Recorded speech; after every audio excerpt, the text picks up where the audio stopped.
situations, followed by inclusive recovery and sustainable rehabilitation. I am pleased to note that the HRP that we are launching today is holistic, with a multi-sectoral approach covering the areas of health, education, protection, food security, shelter, and refugees. This response plan is intended to strengthen Pakistan's capacity in the prevention, preparedness, and response to disasters, including through the provision of relief services by building capacity, cross-institutional and stakeholder linkages. The central message of leaving no one behind resonates loud and clear throughout the HRP, whether it is persons with disabilities, refugees, asylum seekers, or any other vulnerable group.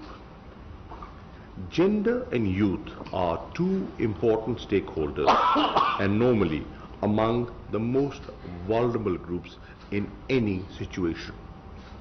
These two categories are adequately factored into the plan and appear as cross-cutting themes throughout the HRP. An important takeaway from the HRP is the correlation between development and effective humanitarian response. By supporting the Agenda 2030 for sustainable development and efforts to achieve its goals, we strengthen the resilience of the nation to respond to any emergency. Pakistan's HRP offers a good framework for international cooperation on SDGs. In line with our government's vision, monitoring and accountability are also important pillars of the HRP, from project evaluation to the implementation stage. Excellencies, since last year, the world has been confronted by a common enemy, the COVID-19 pandemic. For many developed states, it might only be a public health emergency, but for the developing states, it is also a fight to save the people from hunger and poverty. Pakistan has spearheaded initiatives such as the Prime Minister's Debt Relief Initiative to enable developing countries to cope with the unprecedented challenge.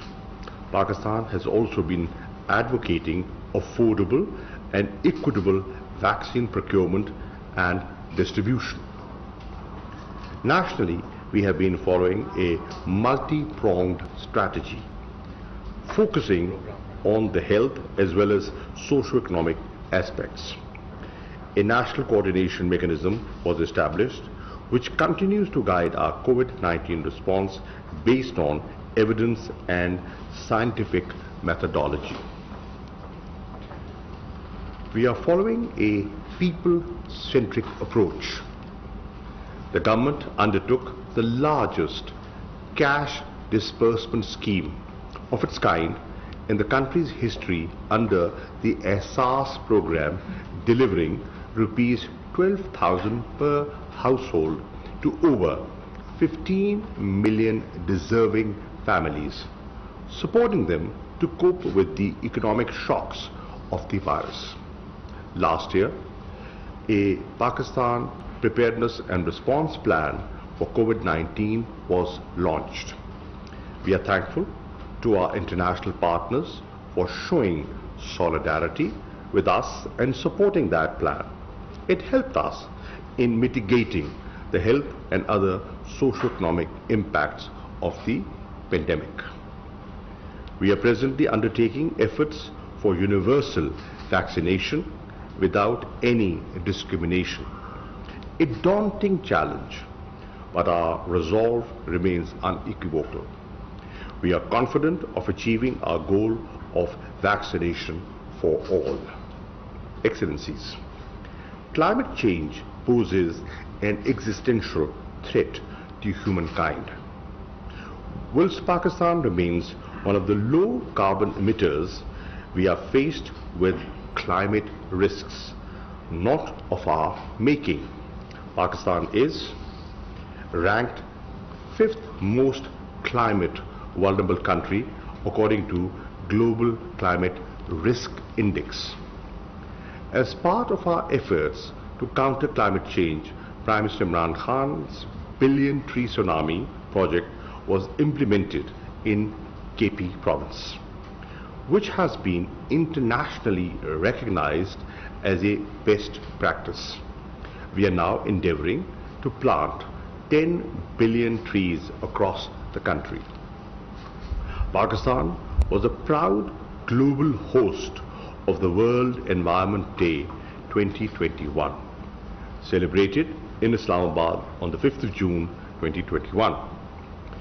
We see it as a recognition of Pakistan's strong credentials based on our swift transition towards a clean and green Pakistan through a well-articulated climate change and environmental agenda consisting of a number of flagship initiatives on the ground. As part of their international commitment, the developed countries and international financial institutions should support our efforts for mitigation, adaptation, and disaster risk reduction.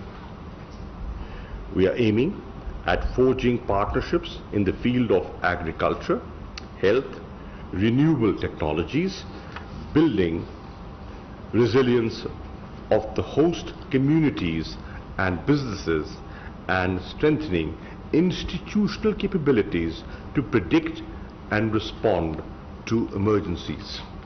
Excellencies, before turning to Afghan refugees, I want to commend UN High Commissioner Granti for his personal commitment to the cause.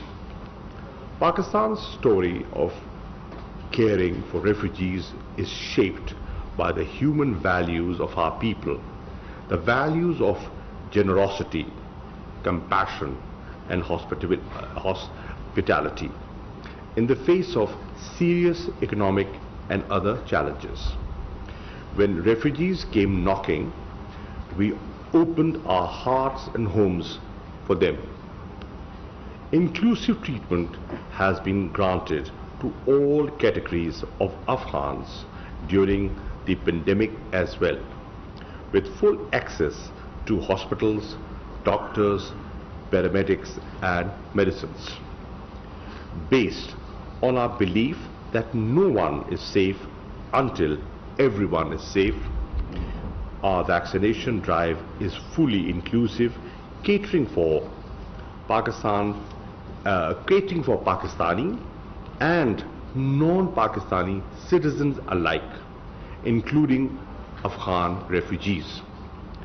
The scale of the protracted Afghan refugees situation requires revalidating the principle of responsibility and burden sharing. There is a need for renewed commitments and pledges to bridge the gap between the rising number of refugees and the dwindling resources available for their protection and well-being. We must unite to help the refugees and find durable solutions for their early and orderly repatriation. Excellencies, the HRP offers an action plan to manage humanitarian situations as well as work for the achievement of the Agenda 2030 for Sustainable Development. It entails reinforcing existing partnerships, forging new ones, and encouraging support of the international community for our national efforts.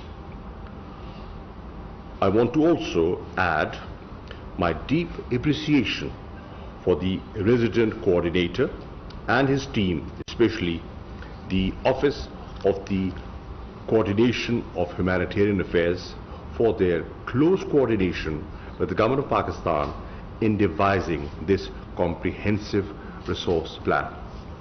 I thank you all for your participation. Thank you, sir. The UN High Commissioner for